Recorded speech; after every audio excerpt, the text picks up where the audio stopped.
রবিবার রাজ্যের পাশাপাশি হুগলির আরামবাগে পালিত হল বন মহোৎসব। রাজ্যের মুখ্যমন্ত্রী মমতা বন্দ্যোপাধ্যায়ের উদ্যোগে সবুজ বাঁচাতে এবং পরিবেশকে সুস্থ রাখতে রাজ্যের সরকারি সাহায্যে এবং সহযোগিতায় এটি উৎসবে পরিণত হয়েছে। গাছ লাগিয়ে বন সৃষ্টি করা এবং সেই বন রক্ষা করার ব্যবস্থা নেওয়া হচ্ছে, কিন্তু গাছ কেটে ফেলার ফল ভয়ানক। কমে যাবে বৃষ্টিপাতের পরিমাণ, মাটির ক্ষয় বেড়ে যাবে, চাষের জমির উর্বরতা কমে যাবে, পরিবেশ দূষণও বাড়বে। গাছ কেটে ফেলার ফলে বায়ুতে অক্সিজেনের পরিমাণ কমে যায়। আমাদের বেঁচে থাকার জন্য অক্সিজেন বিশেষ প্রয়োজন। মানুষ গাছপালা কেটে নিজের বিপদ নিজেই ডেকে আনছে। সেজন্য গাছ লাগানোর গুরুত্ব সম্পর্কে সবাইকে সচেতন করে তুলতে হবে। রবিবার সকালে চাঁদুর বন দপ্তরের পক্ষ থেকে বৃক্ষরোপণ কর্মসূচির আয়োজন করা হয়েছিল। এই উৎসবকে সামনে রেখে বৃক্ষরোপণ করেন আরামবাগ মহকুমা শাসক সুভাষিনী, আরামবাগ পৌরসভার চেয়ারম্যান সমীর ভান্ডারী সহ বন বিভাগের বন আধিকারিক, হাওড়া ডিভিশনের কমল সাহা, আরামবাগের রেঞ্জার আশরাফুল ইসলাম থেকে শুরু করে বিশিষ্টজনেরা। বন মহোৎসবকে সামনে রেখে সাংস্কৃতিক অনুষ্ঠানের আয়োজন করা হয়েছিল এদিন। দেখুন বিস্তারিত। আমরা সারা ভারতবর্ষ জুড়ে আর বেঙ্গলেও আমরা বন মহোৎসবটা আমরা আজকে পালন করছি। এই সারা সপ্তাহে এইটা পালন হবে। মূল উদ্দেশ্যটা আমরা যে গ্রিনারি আছে আমাদের সামনে, যে পরিবেশ আছে, এনভায়রনমেন্টকে মানে প্রোটেক্ট করতে হবে। আর গাছ লাগানোর জন্য মানে শুধু ওটাতে আমাদের থেমে যাবে না, আমরা গাছ লাগাতে হবে, গাছগুলোকে বাঁচাতে হবে। বড় করার পর্যন্ত আমাদের দায়িত্ব থাকবে, আর বড় হওয়ার পরেও ওই গাছগুলো রক্ষা করার আমাদের দায়িত্ব।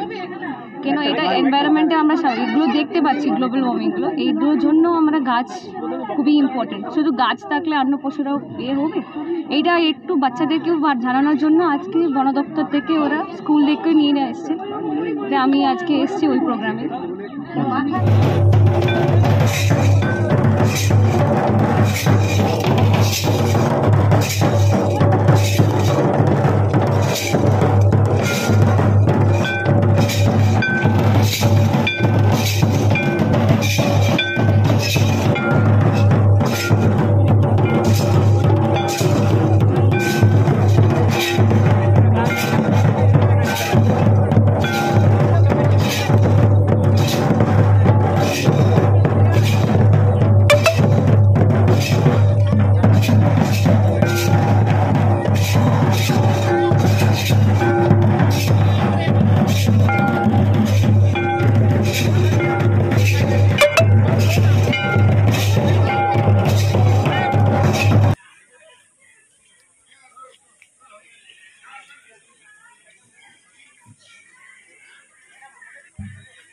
আজকে 14ই জুলাই মাননীয় মুখ্যমন্ত্রীর উদ্যোগে অনুপ্রেরণায় আমরা আজকে বৃক্ষরোপণ কর্মসূচিতে এসেছি এই চাঁদুর ফরেস্টে।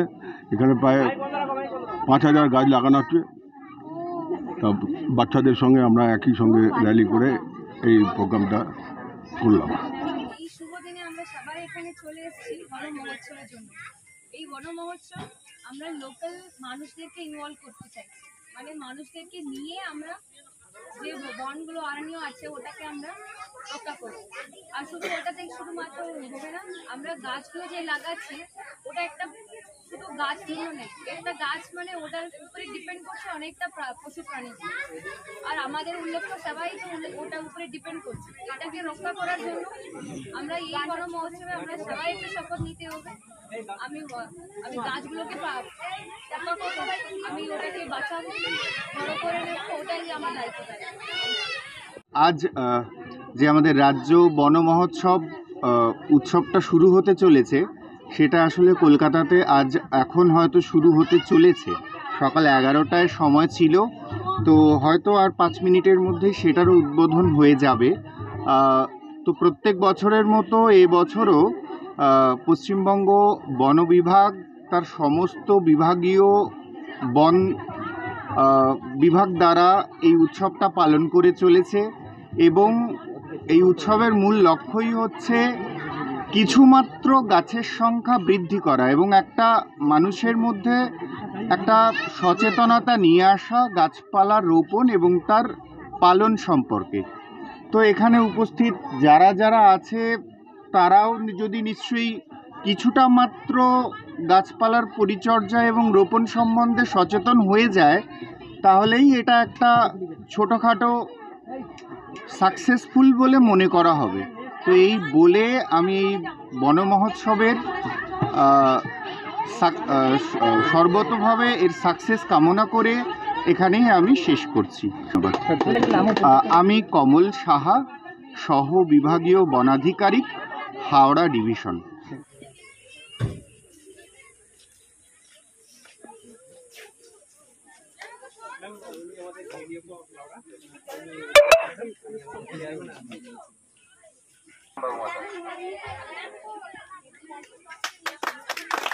স্যার কাজ হয়েছে।